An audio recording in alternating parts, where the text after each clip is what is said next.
ሰላም ጤና ይስጥልኝ ክቡራትና ክቡራን ተመልካቾች፣ ዜና ፕራይም ከፕራይም ሚዲያ ተጀመረ። በቅድሚያም ዋና ዋናዎቹን መንግስት የአንድ ማዕከል አገልግሎት አሰጣጥን የሚስተዋሉ ችግሮችን ለማስቀረት በርካታ ጥናቶችን በመስራት መሶብ የአንድ ማዕከልን ለህዝብ ክፍት አደረገ። በኢትዮጵያ አስተናጋጅነት ኢኖቬሽን አፍሪካ 2025 ጉባኤ መካሄድ ጀምሯል። ከውጭ በደቡብ አፍሪካ በተነሳ ሰደድ እሳት እስካሁን ከ190 በላይ ሰዎች ከመኖሪያቸው መፈናቀላቸው ተደምጧል። ክቡራትና ክቡራን ተመልካቾቻችን ቀደም ሲል በአጫጭር ያስደመጥናችሁን ጉዳዮች አካተን የቢዝነስ የሀገር መከላከያ ሰራዊትና የስፖርት መረጃዎችም ተካተዋል። አለምሰገድ አበበ ነኝ። አብራችሁን ቆዩ።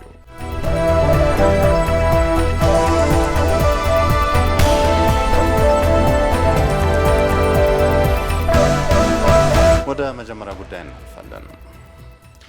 በኢትዮጵያ አስተናጋጅነት ኢኖቬሽን አፍሪካ 2025 ጉባኤ መካሄድ ጀመረ።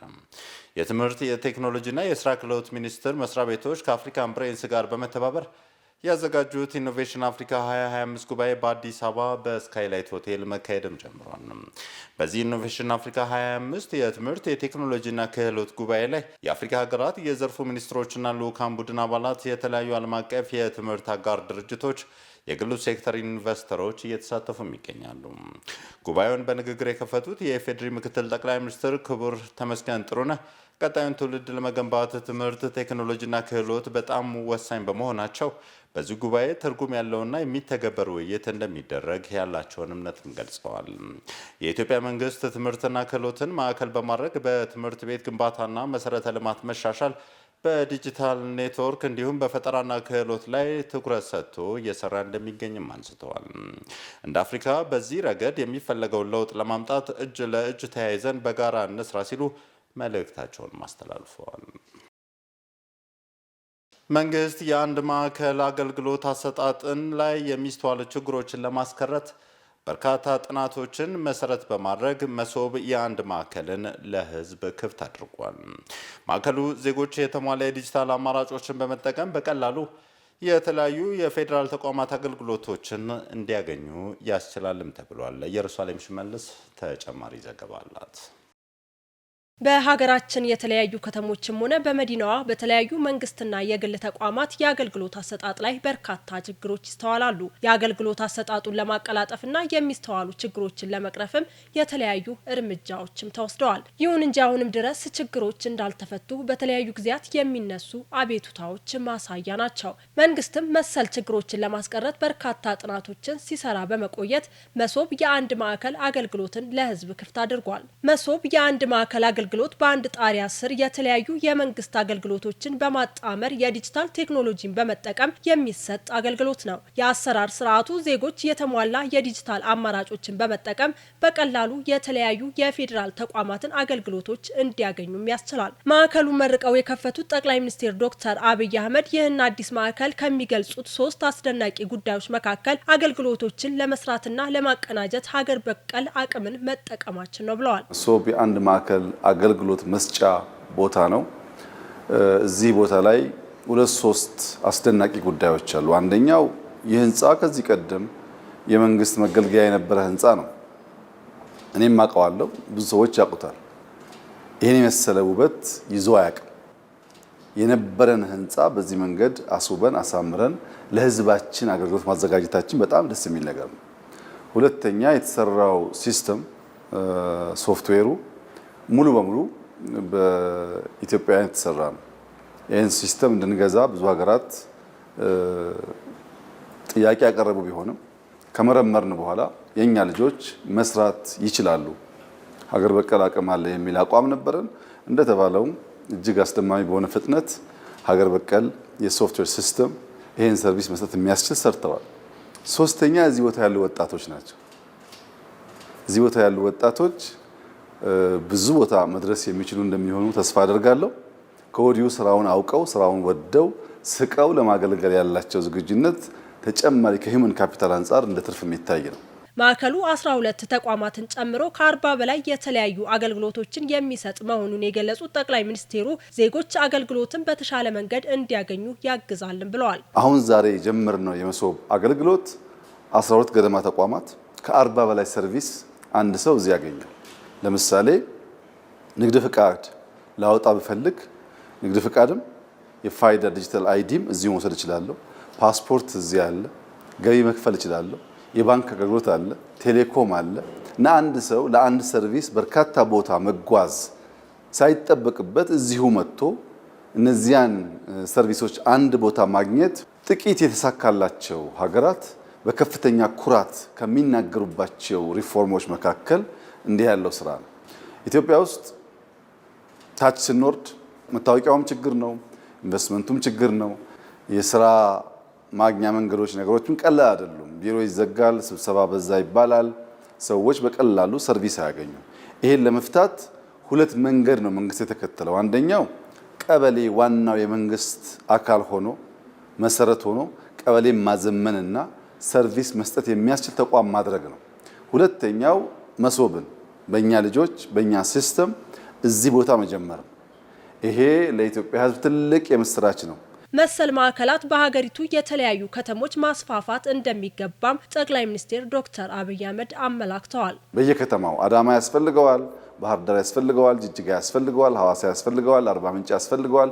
ሁሉም የክልል ዋና ዋና ከተሞች እና በርከት ያለ ሰው የሚኖርባቸው ከተሞች እንደዚህ ያለውን ቦታ እና አገልግሎት መስጠት መጀመር አለባቸው። ያ ሲሆን ህዝባችን የሚረካበት፣ ሌብነት የሚጠፋበት፣ ስራ የሚቀላጠፍበት፣ ኢንቨስትመንት በፍጥነት የሚያድግበትን አውድ በኢትዮጵያ ውስጥ መፍጠር ይቻላል ማለት ነው።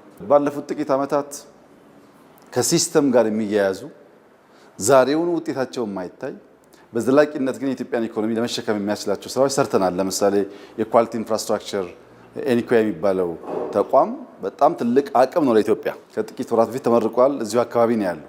በቀጣይም ከማዕከሉ የተገኙ ጥቅሞች በስፋት የሚገመገሙ ይሆናል ብለዋል። ይሄን እናስፋፋለን፣ የቀሩ ሰርቪሶች እንጨምራለን። ከጥቂት ዓመታት በኋላ ደምረን እንለካዋለን።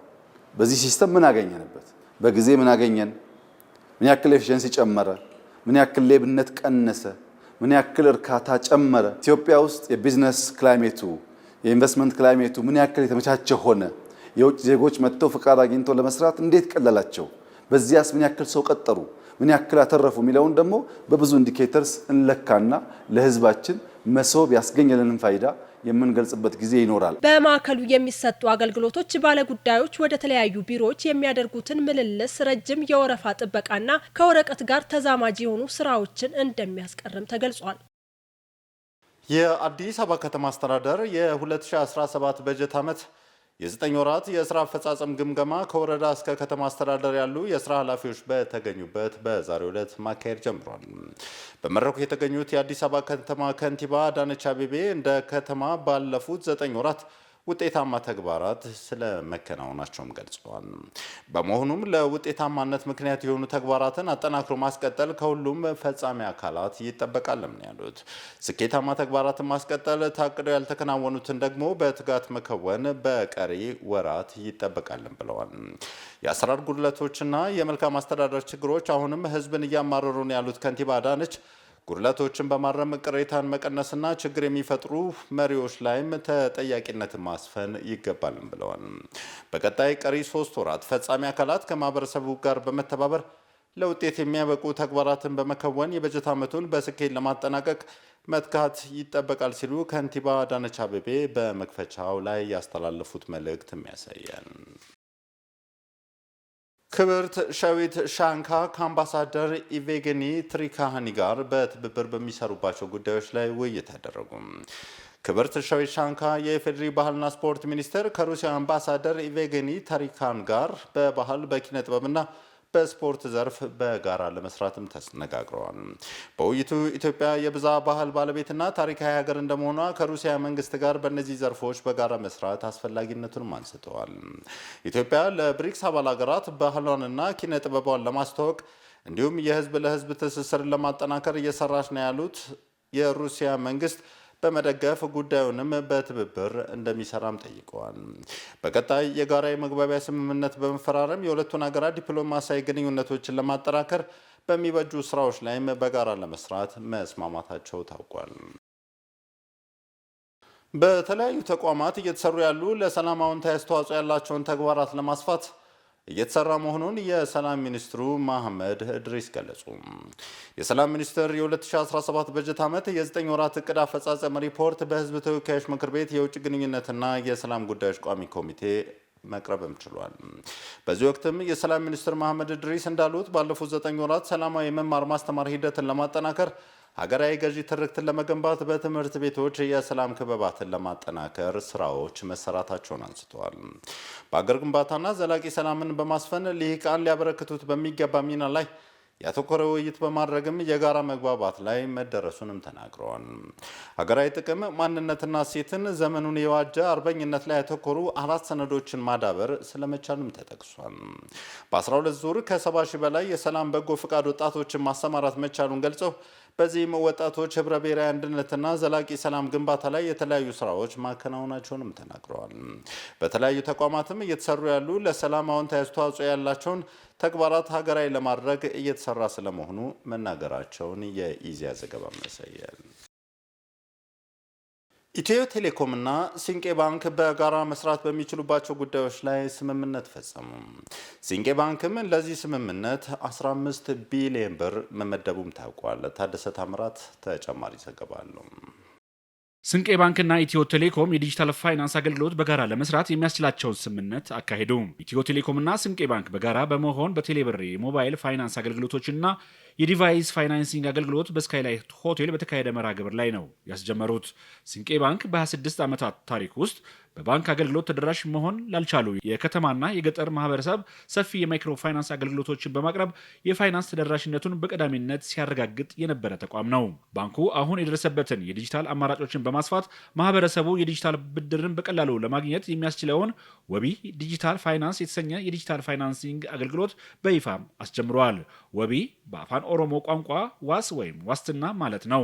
በስምምነቱ ላይ የኢትዮ ቴሌኮም ዋና ስራ አስፈጻሚ ፍሬሕይወት ታምሩ እንደተናገሩት ዲጂታል ኢትዮጵያን እውን ለማድረግና የፋይናንስ ተደራሽነትን ለማስፋት ከፋይናንስ ተቋማት ጋር ሰፊ ስራዎች ሲሰራ መቆየቱንም አስታውሰዋል። ሲንቄ ባንክ ሁለቱ ተቋማት በፈጠሩት ትስስር ከ15 ቢሊዮን ብር በላይ በጀት በመመደብ በማስያዣና ያለ ማስያዣ የብድር አቅርቦቱን ለማህበረሰቡ ተደራሽ ለማድረግ መዘጋጀቱንም አስታውቀዋል። ሲንቄ ባንክ ራዕያችሁ ዲጂታል ኢትዮጵያን እውን ለማድረግ አንደኛውና መሰረታዊ ወሳኝ ጉዳይ ነው።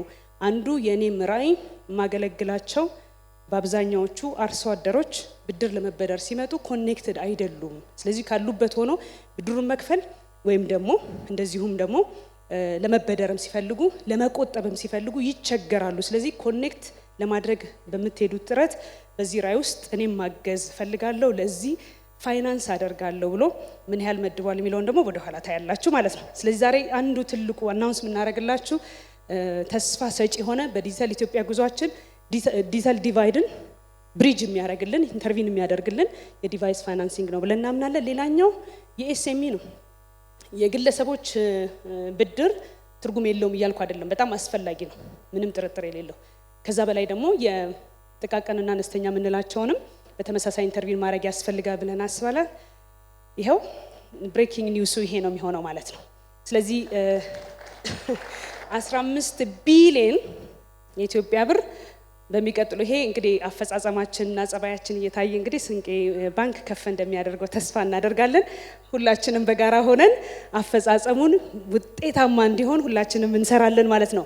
ስለዚህ ይሄ 15 ቢሊዮን ፈንድ ለምንድን ነው የተዘጋጀው ካላችሁኝ ወደ 10 ቢሊዮን የሚሆነው ክፍተት አለ ያልነው በሀገራችን ከፍተኛ የኢኮኖሚ እንቅስቃሴ ውስጥ ያሉት ትናንሽ ያልናቸው ኢንተርፕራይዞችን ኢምፓወር ለማድረግ ነው ማለት ነው።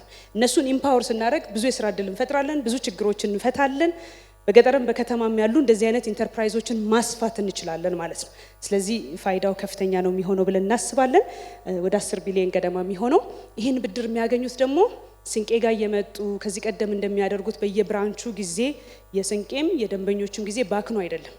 ልዩ የሚያደርገው እጃቸው ላይ ባለው የሞባይል ቀፎ አማካኝነት የኤስኤምኢ የስሞል ኤንድ ሚዲየም ኢንተርፕራይዝ ሎን ያገኛሉ ማለት ነው። ኢትዮ ቴሌኮም በቴሌብር በኩል ለአነስተኛ ኢንተርፕራይዞችና ግለሰቦች ለሚያቀርበው የብድር አገልግሎት ስንቄ ባንክ ዋስትና እንደሚሰጥ ስራ አስፈጻሚዋም ተናግረዋል። የስንቄ ባንክ ፕሬዚዳንት አቶ ነዋይ መገርሳ በበኩላቸው ስንቄ ባንክ በፋይናንስ ዘርፍ ውስጥ በርካታ ልምዶች ውስጥ ያለፈ በመሆኑ ስራውን በዘመናዊ በተቀላጠፈ አገልግሎት በገጠሩ አካባቢ የሚሰጠውን ብድር ማስፋትና በዲጂታል የታገዘ ማድረግ ተደራሽነቱን የሚያረጋግጥ ነውም ብለዋል። ካሉን ቅርንጫፎች ወደ 451 የሚሆኑት ክፍለ ሀገር ነው ያሉት። አዲስ አበባ 81 ብቻ ነው ያለን። ሸገር ላይ 30 አካባቢ ያለን። ሩራል ባንክ ነን ማለት ነው። ኢንሪል ሴንስስ ማለት ነው። ዲፖዚት አካውንት ቅድም እንዳልኩት ነው። ዛሬ 7.5 3 ሚሊዮን ደንበኛ ይዘን ነው በ3 አመቱ 7.5 አካባቢ ደርሰናል ማለት ነው። ሰኔ መጨረሻ ላይ 8 እንገባለን ብለን እምነቱ አለን። የሰራተኞቻችን ቁጥር ነው። ስንቄ ባንክ ከሀገሪቱ የባንክ ተቋማት አንጻር የተበዳሪዎች ቁጥር ከ200 ሺህ በላይ የሚያስተናግድ ባንክ ነው። ከ600 በላይ ቅርንጫፎች ያሉት ሲሆን በአሁኑ ሰዓት ከ100 ቢሊዮን የሚጠጋ ጠቅላላ ሀብትን አካብቷል። በስምምነቱ ላይ በምክትል ርዕሰ መስተዳደር ማዕረግ የኦሮሚያ ክልል የገጠር ክላስተር አስተባባሪ አቶ አዲሱ አረጋና በምክትል ርዕሰ መስተዳደር ማዕረግ የኦሮሚያ ክልል የከተማ ልማት አስተባባሪ አቶ መስፍን መላኩን ጨምሮ ሌሎችም የተቋማት ከፍተኛ ኃላፊዎች ተገኝተዋል። በ2017 ዓመተ ምህረት 9 ወራት ውስጥ ለ151 ሺህ ዜጎች የስራ ዕድል መፍጠር መቻሉን የኢትዮጵያ ኢንተርፕራይዝ ልማት አስታወቀ። የኢትዮጵያ ኢንተርፕራይዝ ልማት የ2017 9 ወራት የዕቅድ አፈጻጸምን በተመለከተ ለመገናኛ ብዙሃን መግለጫም ሰጥቷል። የኢትዮጵያ ኢንተርፕራይዝ ልማት ምክትል ዋና ዳይሬክተር አቶ አብዱል ፈታህ ያሱፍ እንደገለጹት ከሆነ በኢንተርፕራይዝ ልማት ዘርፍ ባለፉት 9 ወራት ውስጥ ብቻ ለ151 ሺህ ዜጎች የስራ ዕድል ተፈጥሯል ብለዋል። ከውጭ የሚገቡ ምርቶችን በአገር ውስጥ ለመተካት በተሰራው ስራ 1.6 ቢሊዮን ዶላር የውጭ ምንዛሬ ማዳን መቻሉን የገለጹም ሲሆን ከውጭ የሚገቡ ምርቶችን ደረጃ በደረጃ የመቀነስ ስራው በቀጣይነት እንደሚሰራም ተናግረዋል። የአገር ውስጥ ኢንዱስትሪዎች ዓለም አቀፍ ተወዳዳሪ መሆን እንዲችሉ በተሰራው ጠንካራ ስራም 57 ሚሊዮን ዶላር የውጭ ምንዛሬ ማግኘት ተችሏል ያሉት አነስተኛና መካከለኛ ኢንዱስትሪዎች በሁሉም አካባቢ ምርት በቀላሉ ማምረት እንዲቻል እድል የሚፈጥሩ በመሆናቸው ልዩ ድጋፍ እየተደረገላቸው ውጤታማ እንዲሆኑ እየተሰራ ይገኛል ያሉት ምክትል ዳይሬክተሩም ለእነዚህ ኢንተርፕራይዞች ባለፉት 9 ወራት ውስጥ የ10 ቢሊዮን ብር የገበያ ትስስር መፍጠር መቻሉም ተገልጿል። በዛሬው ዕለት የዓለም አእምሯዊ ንብረት ቀን ታስቦ ውሏል። የዓለም አእምሯዊ ንብረት ቀን ሙዚቃና አእምሯዊ ንብረት በሚል መሪ ቃል በሳይንስ ሙዚየም ተከብሮም ታይቷል። በዚህ ወቅትም የኢትዮጵያ አእምሯዊ ንብረት ባለስልጣን ዋና ዳይሬክተር ወልዱ ይመስል የአእምሯዊ ንብረት ቀን በዓለም ለ25ኛ ጊዜ በኢትዮጵያ ለ23ኛ ጊዜ እየተከበረ እንደሚገኝም ተናግረዋል። የዘንድሮ ክብረ በዓልም ሙዚቃ ላይ ትኩረቱን ያደረገ መሆኑን የገለጹት ዋና ዳይሬክተሩ ሙዚቃ የዓለም መግባቢያ ቋንቋ በመሆኑ የፈጠራ ባለሙያዎችን መብት እንድንጠብቅ ማድረግ እንደሚገባም አስታውቀዋል። የሙዚቃ ፈጠራዎች የጋራ ቋንቋና መገለጫ ሀገራዊ አርበኝነትና ጀግንነት፣ ልማትን፣ የስሜት ውጣ ውረድን፣ ፍቅርን መግለጫ ስለመሆኑም ተናግረዋል። እንደ አቶ ወልዱ ገለጻ ከሆነ የሙዚቃ ግጥም፣ ትወና ስራዎችና ሌሎች ጥበባዊ ክዋኔዎች ለህብረተሰቡ ካላቸው ጥቅም ባሻገር ለሀገር ውስጥ ምርት ወይንም ጂዲፒ እድገትና ለስራ ዕድል ፈጠራ ከፍተኛ አስተዋጽኦ አላቸውም ብለዋል። ክብረ በዓሉም ፈጠራን በማጠናከር የኪነ ጥበብ ባለሙያዎች ለሀገር እድገት፣ ሰላምና አብሮነት መጎልበት የሚያደርጉትን አስተዋጽኦ እንዲያጠናክሩ የሚያበረታታ ስለመሆኑ ኃላፊው ጨምሮ ተናግረዋል። ክቡራትና ክቡራን ተመልካዮቻችን ዜና ፕራይም ከፕራይም ሚዲያ አሁንም እንደቀጠለ ነው። አሁን ደግሞ ከሀገር መከላከያ ሰራዊት ጋር የተገናኙ ዘገባዎችን ሊያደርሰን ባልደረባዬ ታደሰ ታምራት እዚህ አጠገቤ ይገኛል። ታደሰ እንኳን ደህና መጣ። እንኳን ደህና ቆየኝ። አለምሰገድ እጅ ከምን ብያለሁ። እንግዲህ በዛሬው የመከላከያ ዜናችን እንግዲህ ያተኮረው አንደኛ የ116ኛ የፖሊስ ምስረታን በተመለከተ የመክፈቻ ፕሮግራም አለ። ሁለተኛው በኢትዮጵያ በዩጋንዳ ካምፓላ እያደረገች ያለው እንትን አለ ውይይት አለ። ያንን በተመለከተ ይዤ እና ሌሎችም ዜናዎች አሉ። በጣም አሪፍ መቀጠል ትችላለህ። አመሰግናለሁ።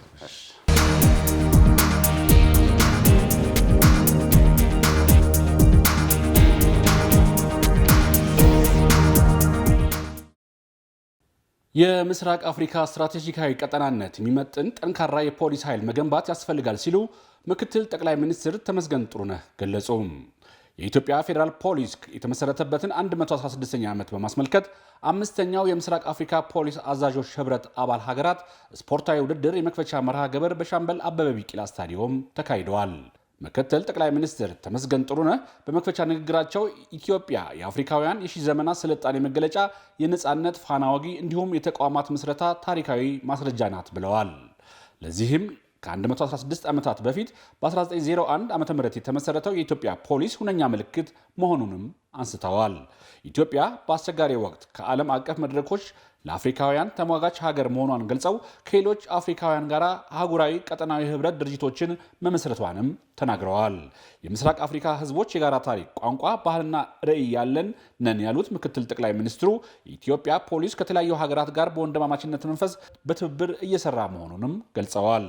በዚህ የበርካታ ሀገራት ፖሊስ ሰራዊት በማሰልጠን አንዳንድ ሀገራት ለፖሊስ ተቋም እንዲመሰረቱም ድጋፍ ማድረጓንም አንስተዋል። የአፍሪካ ሰላም፣ እድገት፣ ብልጽግና ያለ ጠንካራ ፖሊስ ተቋማት አይታሰብም ያሉት ምክትል ጠቅላይ ሚኒስትሩ በስልጠና የዳበረ በቴክኖሎጂ የዘመነ ከዓለም ነባራዊ ሁኔታ ጋር በተናበበ መልኩ የሚጓዝ ብቁ ፖሊስ ኃይል መገንባት የግድ መሆኑን ነው የገለጹት። የኢትዮጵያ ፌዴራል ፖሊስ ኮሚሽነር ጀነራል ደመላሽ ገብረ ሚካኤል በዕለቱ እንደተናገሩት የምስራቅ አፍሪካ ፖሊስ አዛዦች ህብረት አባል ሀገራት ስፖርታዊ ውድድር ከውድድርነት ባለፈ የሀገሪቱን ሰላምና ሁለንተናዊ ትብብር ይበልጥ ለማጠናከር ያለመ መሆኑንም ተናግረዋል። የምስራቅ አፍሪካ የፖሊስ አዛዦች ህብረት ድርጅት አባል ሀገራት 5ኛው የስፖርት ውድድር የኢትዮጵያ ፖሊስ የተመሰረተበትን 116ኛ ዓመት በዓልን አስመልክቶ ለመጀመሪያ ጊዜ በውቢቷ የአፍሪካ መዲና አዲስ አበባ መካሄዱ ለሀገራችን ኢትዮጵያ ትልቅ ኩራት ነው። ኢትዮጵያ በአፍሪካና በአፍሪካውያን ውስጥ ልዩ ቦታ ካላቸው ሀገሮች አንዷ ናት። የአፍሪካውያንን የሺህ ዘመናት ስልጣኔ ማሳያም ተደርጋ ትወሰዳለች። ለአፍሪካውያን የተቋማት ምስረታ ታሪክ ማስረጃም ናት። ለአፍሪካውያን ነጻነትና ፋና ወጊም ተደርጋ ትወሰዳለች። በአስቸጋሪ ዘመን በተለያዩ ዓለም አቀፍ መድረኮች ስለ አፍሪካ ብቻዋን ተከራክራለች። ከሌሎች አፍሪካውያኖች ወንድምና እህት ሀገሮች ጋር የአፍሪካ ህብረትን መስርታለች። በዘመናዊ ፖሊስ ምስረታ 116 ዓመታትን አሳልፋለች። በዚህ የተነሳ አፍሪካውያን ወንድምና እህቶቻችን ወደ አዲስ አበባ ሲመጡ ወደ ሌላ ሀገር ሳይሆን ወደ አፍሪካ ዋና ከተማ መምጣታቸው እንዲሰማቸው እንፈልጋለን። እኛ የምስራቅ አፍሪካ ህዝቦች ብዙ የጋራ ታሪክ፣ የጋራ ቋንቋና እምነት፣ የጋራ ባህልና ታሪክ ያለን ህዝቦች ነን። አንዳችን ሌላችን ጋር እንገናኛለን። በአፍሪካ ህብረት የድጋፍና የማረጋጋት ተልዕኮ በሶማሊያ አዊሶም ስር ወታደሮች ያዋጡ ሀገሮች ጉባኤ በዩጋንዳ ተካሄደ። በአፍሪካ ህብረት የሶማሊያ ድጋፍና የማረጋጋት ተልዕኮ ሶማሊያ አዊሶም ስር ወታደሮች ያዋጡ ሀገሮች ኢትዮጵያ፣ ግብፅ፣ ኬንያ፣ ዩጋንዳ፣ ጅቡቲና ሶማሊያ የጋራ ጉባኤ በዩጋንዳ ተካሂዷል። ጉባኤው በዋነኝነት የአዲሱ የአፍሪካ ህብረት ሶማሊያ ተልዕኮን በማጠናከርና በሶማሊያና በክልሉ ያሉ የተጋረጡ የሽብርተኝነትን የማንሰራራት ሁኔታ በመመከት ላይ ትኩረት እንደነበረውም ተገልጸዋል። የኢትዮጵያን ልዑክ መርተው የተሳተፉት የመከላከያ ሚኒስትር ኢንጂነር አይሻ መሐመድ ኢትዮጵያ ለሶማሊያ ሰላም መረጋጋት በአፍሪካ ህብረት የሰላም ጥላ ስር ሆና በሁለትዮሽ ስምምነት መሰረት ያደረገችው መስዋዕትነት ተገቢ እውቅና ሊሰጠው እንደሚገባም ጠቁመዋል። ይህ ድጋፍ አሁንም እንደማይቋረጥ ገልጸው አሁን ላይ ያለውን የአልሸባብ ግስጋሴ መግታት አስፈላጊ በመሆኑ አስፈላጊው በጀትና ሎጂስቲክ ማቅረብ ላይ ሀገራት እና አጋሮች ሊረባረቡ ይገባል ብለዋል። ሚኒስትሯ ከአዊሶም በተጨማሪም ሀገሮች በሁለትዮሽ ግንኙነቱ ላይ የተመሰረተ ድጋፍ በማድረግ አሸባሪውን ኃይል በተገቢው መምታት ያስፈልጋል ነው ያሉት። በሶማሊያ ሰላም ለማምጣትና ለማረጋጋት አፍሪካውያን ፓን አፍሪካኒዝም መንፈስ የሶማሊያን መንግስት እንድናግዝ ኢትዮጵያ ጥሪ ታቀርባለች ማለታቸውን በዩጋንዳ የኢትዮጵያ ኤምባሲ መረጃ ያመለክታል። ኢትዮጵያና ሞሮኮ በወታደራዊ ዘርፍ በትብብር ለመስራት የሚያስችላቸው ጉዳዮች ላይ ተወያዩ። የጦር ኃይሎች ጠቅላይ ኤታማዦር ሹም ፊልድ ማርሻል ብርሃኑ ጁላ በሞሮኮ የሮያል ኃይል ኢንስፔክተር ጀነራል የደቡባዊ ዞን ጦር አዛዥ ሌተና ጀነራል መሐመድ ባሬድ የተመራ ልዑክን ተቀብለው አነጋግረዋል። በ1955 ዓመተ ምህረት አካባቢ በይፋ የተጀመረው ኢትዮጵያና ሞሮኮ ታሪካዊ ዲፕሎማሲያዊ ግንኙነት በፓን አፍሪካ መንፈስና ለአህጉራዊ አንድነት የጋራ ቁርጠኝነት የታየበት ወሳኝ ወቅት እንደነበረ ፊልድ ማርሻል ብርሃኑ አስታውሰዋል። ባለፈው ዓመት በአዲስ አበባና በራባት የተካሄደው የከፍተኛ ወታደራዊ ልዑካን ምክክር ሁለቱ ሀገሮች በትብብር ለመስራት የሚያስችላቸው ጉዳዮች እንዲፈተሹ እድል ፈጥሮላቸው እንደነበርም ተገልጸዋል። የሞሮኮ ሮያል ጦር ኃይል ኢንስፔክተር ጀነራል የደቡብ ዞን ጦር አዛዥ ሌተናል ጀነራል መሐመድ ባሬድ በበኩላቸው ለተደረገላቸው አቀባበል ምስጋና አቅርበው ኢትዮጵያ በአፍሪካ ነጻነት ምልክት መሆኗን ወታደራዊ ትብብሩም ለአፍሪካ ሰላምና ደህንነት ለምናበረከተው አስተዋጽኦ የጎላ ሚና ይኖረዋል ብለዋል።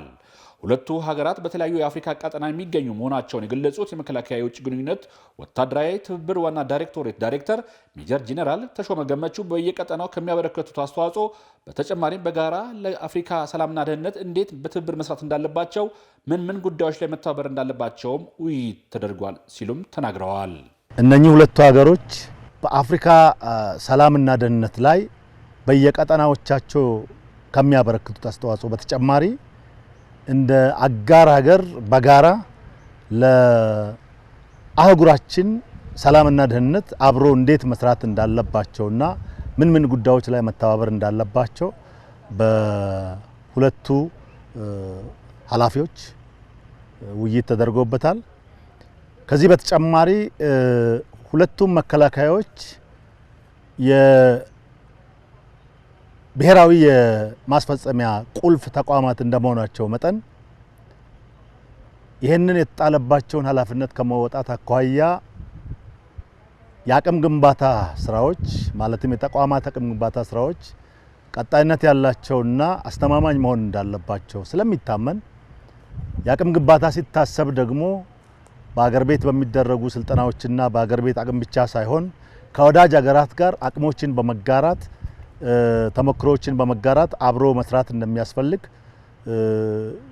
ቀደም ሲል ሲሰራበት የነበረ ነው። ከሞሮኮ ወታደራዊ ተቋማት በቴክኖሎጂ ሽግግር በሳይበር በአየር ኃይልና በባህር ኃይል ኢትዮጵያ የምትወስደውን ተሞክሮ እንዳለ የገለጹት ጄኔራል መኮንኑ ኢትዮጵያ አሁን ላይ በኢንዱስትሪ እያሳየች ካለው ምርት አንጻር ደግሞ እነሱም አብረውን እንደሚሰሩና መጪውን ሁኔታ ያገናዘበ ልምድና ተሞክሮ በመለዋወጥ በቀጠናው በሚኖሩ የሰላም ደህንነት ጉዳዮች አብሮ ለመስራት የሚያስችል ውይይት መደረጉንም ገልጸዋል።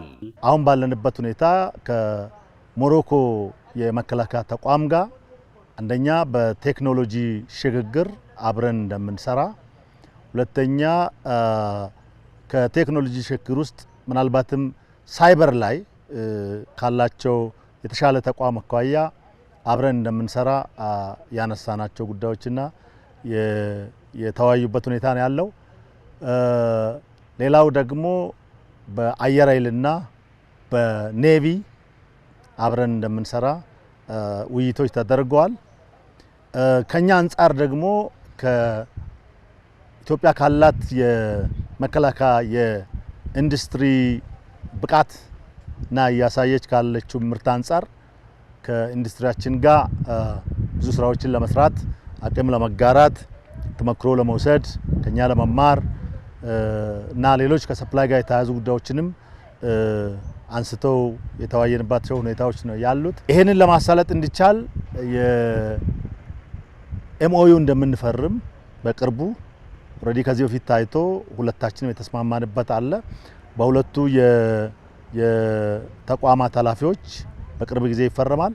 ሁለቱ ሀገራት በቀጣይ መግባቢያ ስምምነት ይፈርማሉም ብለዋል። ውይይቱን ተከትሎ የልዑካን ቡድኑ በሆሚቾ አሞኔሽን ኢንጂነሪንግ ኢንዱስትሪና በአየር ኃይል እየተከናወኑ ያሉ ተግባራትንም ጎብኝተዋል።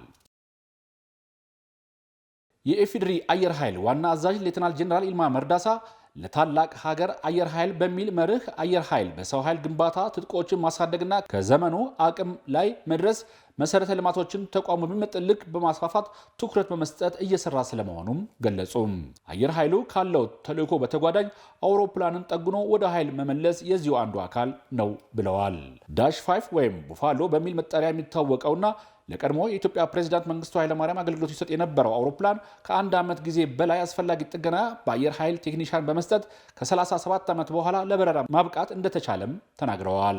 አንደኛ አጭር ቦታ ተነስቶ ማረፍ፣ ሁለተኛ ከሌሎች አውሮፕላኖች በተለይ ከሄሊኮፕተር ደግሞ 3-4 ጊዜ እጥፍ የሚያነሳ መሆኑ ትልቅ ጥቅም አለው፣ አድቫንቴጅ አለው ለሰራዊታችን እና ይሄ ለሰራዊታችን እውነት ለመናገር የጋራ የአየር ኃይል ብቻ ሳይሆን አጠቃላይ የመከላከያን የማድረግ አቅም በመሰረቱ የሚጨምርና ከፍ የሚያደርግ ስለሆነ እርግጠኛ ሆኜ የምናገረው እዚህ ውስጥ ያለው ሰራዊትም ይሄን ሰርቶ አፕግሬድ አድርጎ ኦቨርኦል አድርጎ ያዘጋጀ ሰውም እዚህ ላይ አልተሳተፈም። ግን እንደ ሀገር ስናስብ ደግሞ ሁሉም ሰራዊታችን ከፍተኛ የሆነ መነሳሳትና ደስተኝነት ይሰማቸዋል ብዬ ነው የምወስደው። ለትራንስፖርት ለፓራሹት ዝላይ የካርጎ አገልግሎት መስጠት የሚችለውን አውሮፕላን ጠግኖ ወደ ኃይል እንዲመለስ የተቋሙ ከፍተኛ አመራሮች ለሰጡት ድጋፍ ሙያተኛው ላደረገው ሙያ አበርክቶ ሌተናል ጄኔራል ኢልማ መርዳሳ ምስጋና አቅርበዋል። ኢትዮጵያ ትልቅ ሀገር ናት። ስንጀምርም ትልቅ ሀገር ነን፣ ጥንታዊ ሀገር ነን። በጣም ያልተገዛን የራሳችን የሆነ መለያ ያለን ህዝቦች ነን። ይሄ ተቋም ለዚህ ህዝብ አይመጥንም፣ ለዚህ ሀገር አይመጥንም ብለን ነው የጀመርነው። በእርግጥ የመጀመሪያ አካባቢ የሰው አእምሮ እስክትቀርጽ ድረስ ከባድ ፈተናዎች ነበሩ። ለምን ይሆናል፣ ይሄ እንዴት ይሆናል የሚል ነበረ። ነገር ግን የኮማንዲንግ ሊደርሺፕ ሳይሆን በመግባባት በመተማመን በማሳመን ላይ የተመሰረተ ግቢያችን ወይም አየር ኃይል ለኛ ብቻ ሳይሆን ለሀገር ለኢትዮጵያ ትልቅ ሀገር የሚመጥን መሆን አለበት። ከላይኛው አመራር ከኔ ጀምሮ እስከ ታች ተራ ወታደር ጋር ስለተግባባን ሁላችንም ወደ ስራ ገባን። ተመልካቾቻችን ስትከታተሉት የቆያችሁት ከመከላከያ ምንጮቻችን ያገኘናቸውን ዜና መከላከያ ነው። ከቀሪ የፕራይም ሚዲያ ዜናዎች ጋር መልካም ቆይታ። ሰላም።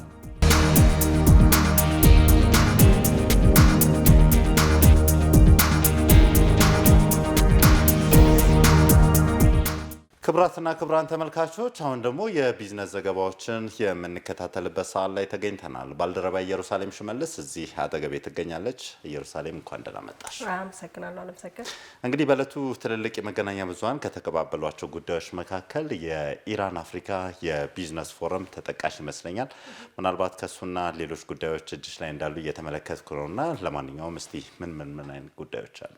መልካም፣ አንተ እንዳነሳኸው ነው ኢትዮጵያ በተለይም የአፍሪካና የኢራንን ኢኮኖሚያዊ ትብብር ለማጠናከር ወይም ደግሞ በመካከላቸው ያለውን የኢንዱስትሪ የንግድ ኢንቨስትመንትን ትብብራቸውን ለማጠናከር ያለመ የትብብር ጉባኤ በቴሄራን ተካሂዷል። እዛ ላይ ኢትዮጵያም እየተሳተፈች ነው የምትገኘው። ተካሂዷል ብዬ ነው የጀመርኩልህ። ይሄኛው ከሀገር ውስጥ የያዝነው ነው። ከውጭ ደግሞ ሳውዲ አረቢያና ኳታር የሶሪያን ዕዳ ለዓለም ባንክ ለመክፈል መስማማታቸው ነው። እንደምናስታውሰው እንግዲህ ሶሪያ በብዙ የጦርነት ውስጥ የፖለቲካዊ ጦርነት ውስጥ ነው ያለችው። ታዲያ ያለባትን ዕዳ ደግሞ ሳውዲ አረቢያና ኳታር ወደ 15 ሚሊዮን ዶላር የሚጠጋ ዕዳዋን እንከፍላለን ብለዋል። ይህንና ሌሎች አሉ፣ በሰፊው የምንመለከታቸው ይሆናል። በጣም ጥሩ፣ መቀጠል ትችያለሽ። አመሰግናለሁ።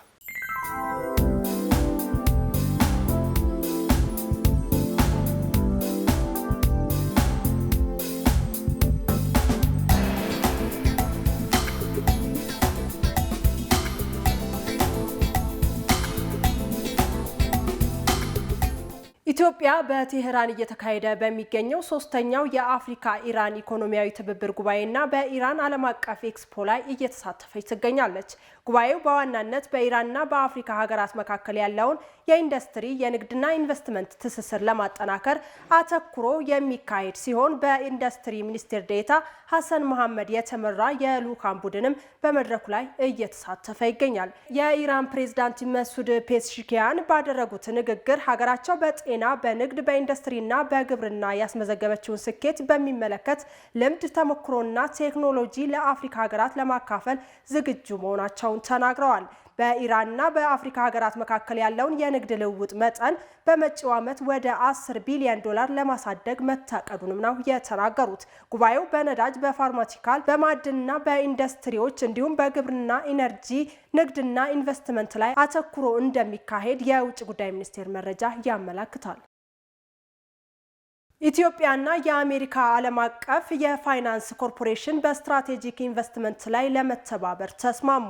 በገንዘብ ሚኒስቴር አቶ አህመድ ሺዴ የተመራው ልዑክ በ2025 የዓለም ባንክ የዓለም አቀፍ የገንዘብ ድርጅት የጸደይ ስብስቦች ወቅት ከአሜሪካ ዓለም አቀፍ የልማት ፋይናንስ ኮርፖሬሽን ተጠባባቂ ዋና ስራ አስፈጻሚ ዴቭ ጃጋርሳን ጋር ተወያይተዋል። በኢትዮጵያ የግሉን ዘርፍ ኢንቨስትመንት ለማሳደግ በተተገበሩ ማሻሻያዎችና በተወሰዱ እርምጃዎች በቅርቡ ለውጭ ባለሀብቶች ክፍት በተደረጉ የችርቻሮና የፋይናንስ ዘርፍ ዙሪያም ውይይት ተደርጓል። ተጠባባቂ ዋና ስራ አስፈጻሚውም የልማትና ፋይናንስ ኮርፖሬሽኑ በአሁኑ ወቅት ትኩረት አድርጎ በሚሰራባቸው ዘርፎች ማለትም በአይሲቲ፣ በማዕድን፣ በመሰረተ ልማትና በግብርና ዙሪያ ገለጻ ያደረጉ ሲሆን ኮርፖሬሽኑ በተጠቀሱት ዘርፎች በኢትዮጵያ የኢንቨስትመንት አማራጮችን ለመመልከትም ፍላጎት እንዳላቸው አመላክተዋል።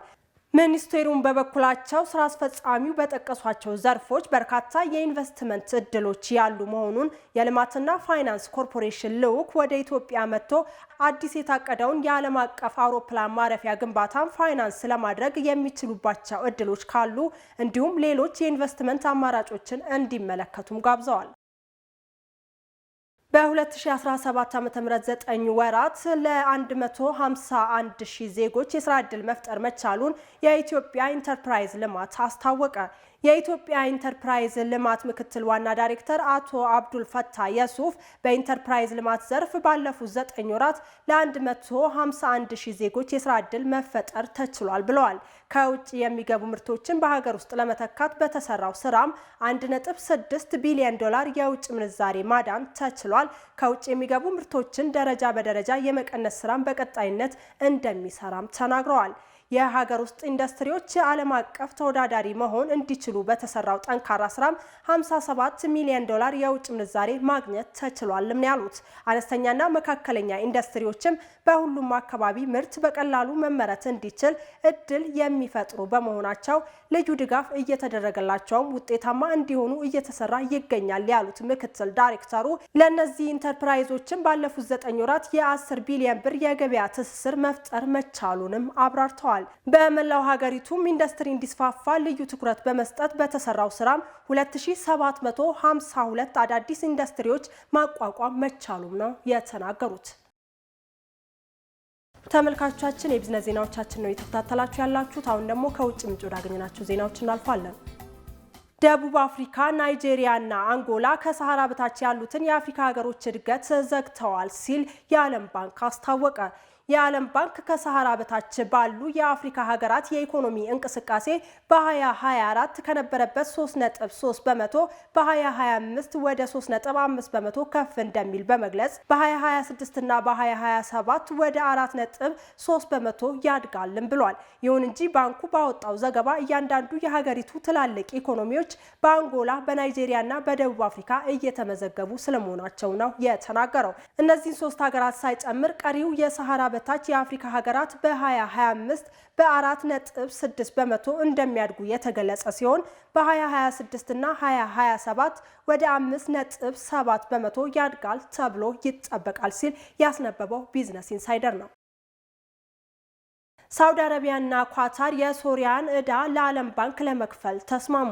ሀገራቱ የሚከፍሉት የሶሪያ ዕዳም በድምሩ 15 ሚሊዮን ዶላር መሆኑ ተገልጿል። ሁለቱ ሀገራት በጋራ ባወጡት መግለጫም የሶሪያን ውዝፍ ዕዳ ለዓለም ባንክ መክፈላቸው በጦርነት የምትታመሰውን ሶሪያን መልሶ ለማቋቋም ይረዳልን ብለዋል። በተጨማሪም የሶሪያን የገንዘብ ድጋፍ ለወሳኝ ሴክተሮች ልማት እንዲሁም ለተቋማዊ መልሶ ግንባታ፣ ለአቅም ማጎልበትና ልማትን ለማራመድ የፖሊሲ ቀረጻና ማሻሻያ ለማድረግም የሚያበረክቱ ቴክኒካል ድጋፎችንም ያበረክታል ሲልም በመግለጫው አስታውቋል። ሁለቱ ሀገራት ዓለም አቀፍና አህጉራዊ የፋይናንስ ተቋማትም በሶሪያ ውስጥ የልማት ስራዎችን በፍጥነት እንዲቀጥሉና እንዲስፋፉ የሶሪያ ሕዝቦች ወደፊት ተስፋና ምኞታቸውን ለማሳካት የሚችሉትን ሁሉ እንዲደግፉም ጥሪያቸውን አቅርበዋል ሲል አናዶሉ አስነብቧል።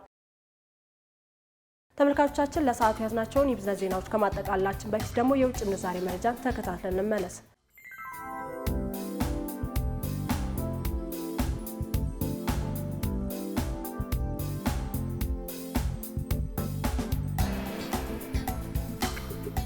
ለሰዓቱ ያዝናቸው የቢዝነስ ዜናዎች የተከታተላችሁት ይመስል ነበር። ቀሪ የፕራይም ዜናዎች ይቀጥላሉ። መልካም ቆይታ።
ክቡራትና ክቡራን ተመልካቾች ዜና ፕራይም ከፕራይም ሚዲያ አሁንም እንደቀጠለ ነው። ቀደም ሲል የቢዝነስ ዘገባዎችን ተከታትለን ተመልሰን ተገናኝተናል። አሁን ደግሞ ወደ ዓለም አቀፍ ጉዳዮች እናልፋለን። በደቡብ አፍሪካ ውስጥ በተነሳ ሰደድ እሳት እስካሁን ከ190 በላይ ሰዎች መፈናቀላቸው ተሰማ። ባለፈው አርብ በደቡብ አፍሪካ በቶኪዮ ቴብል ተራራ አቅራቢያ የተነሳው ሰደድ እሳት አሁንም መቀጠሉም ተሰምቷል።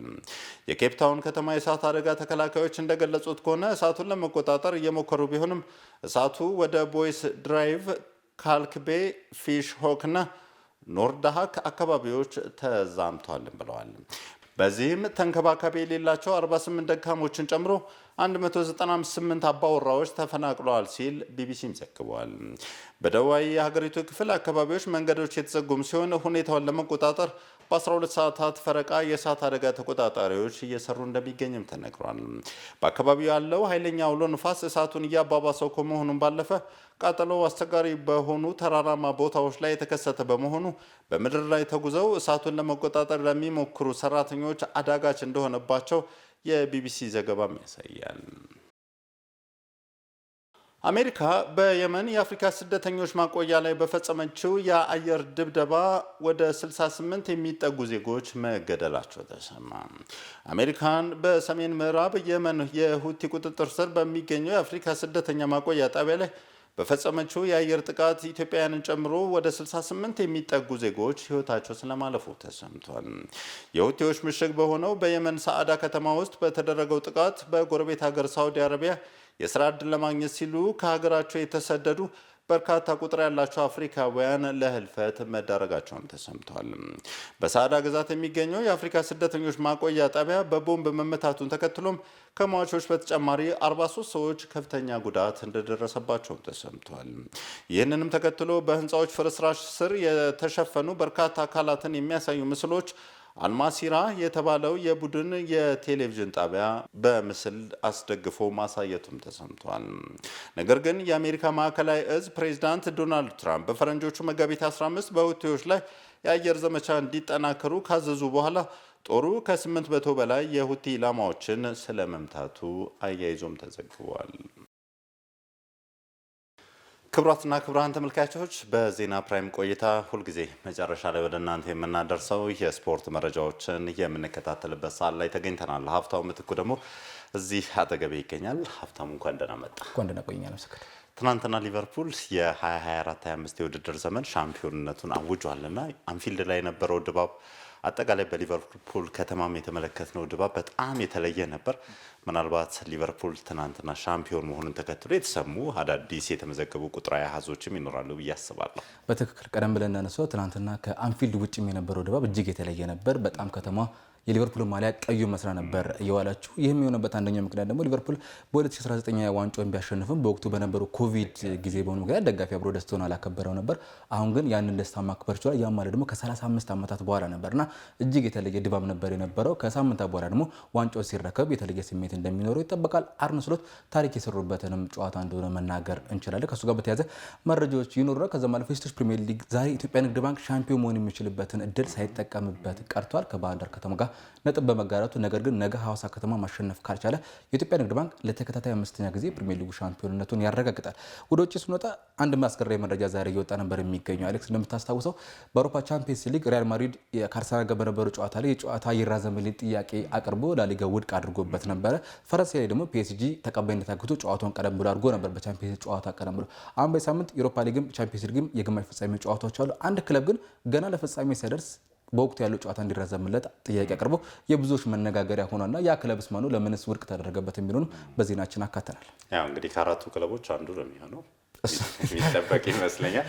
ለማንኛውም እንግዲህ መቀጠል ትችላለህ። አመሰግናለሁ።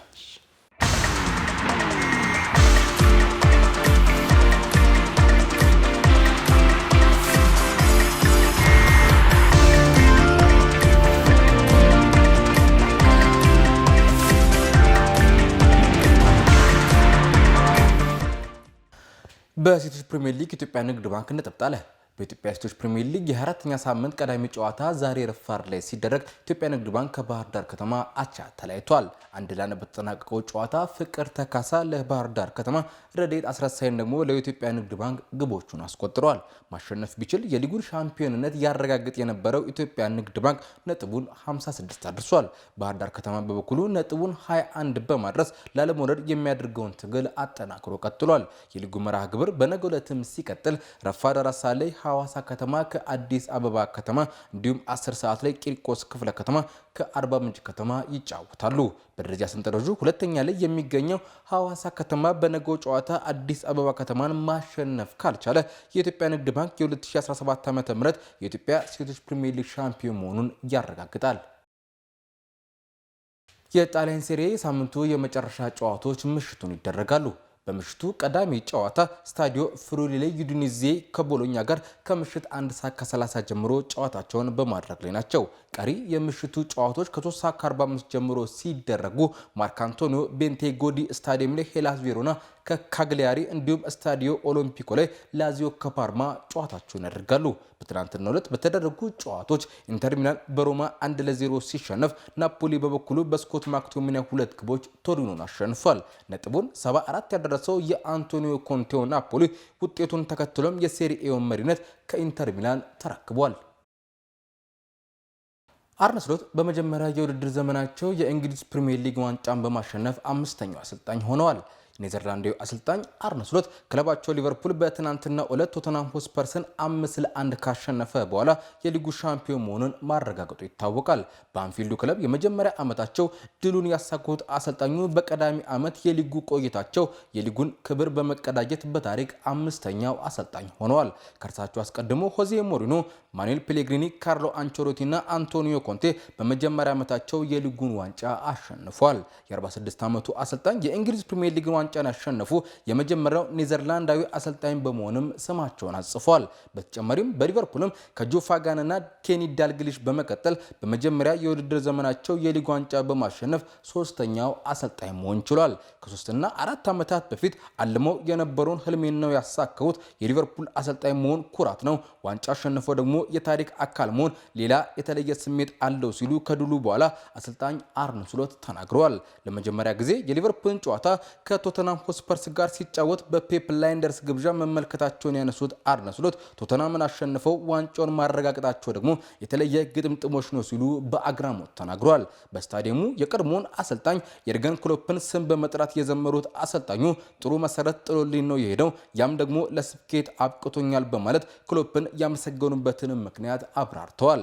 ለ20ኛ ጊዜ የፕሪሚየር ሊጉን ዋንጫ በማንሳት የማንቸስተር ዩናይትድን ታሪክ የተጋራው ሊቨርፑል ክሪስታል ፓላስን በሚያስተናግድበት የዓመቱ መጨረሻ ጨዋታ ዋንጫውን የሚረከብ ይሆናል። ካርሎ አንቸሎቲ ከክለቦች የዓለም ዋንጫ አስቀድሞ ከሪያል ማድሪድ ጋር እንደሚለያዩ ተገለጸ። ጣሊያናዊ አሰልጣኝ ካርሎ አንቸሎቲ ከቻምፒየንስ ሊጉ ከተሰናበቱና በኮፓ ዴልሬ ፍጻሜ ከተሸነፉ በኋላ ከሪያል ማድሪድ ጋር መለያየታቸው እርግጥ ነው ተብሏል። ዘአትሌቲክ ይዞት እንደወጣው መረጃ ከሆነ ካርሎ አንቸሎቲ በአሜሪካ ከሚደረገው የክለቦች የዓለም ዋንጫ በፊት ከሪያል ማድሪድ ጋር ይለያያሉ።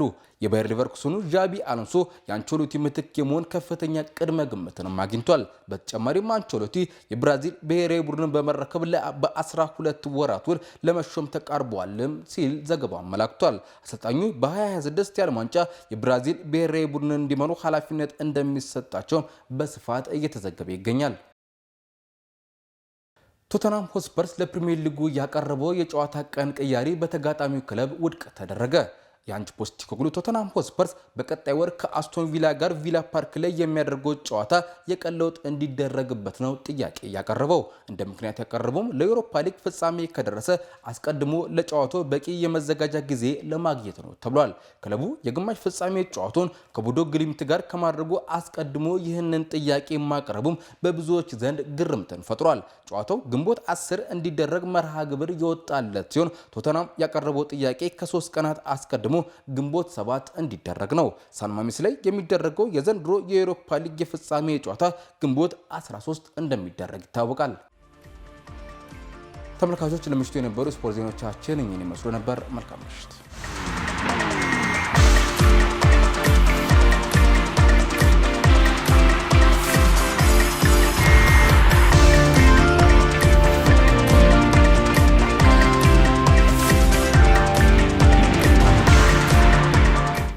ክቡራትና ክቡራን ተመልካቾቻችን ለዕለተ ሰኞ ከፕራይም ሚዲያ ያዝናቸው ዜናዎች የተከታተላችሁትን ይመስላል። አለም ሰገድ አበበ ነበርኩኝ። አመሰግናለሁ።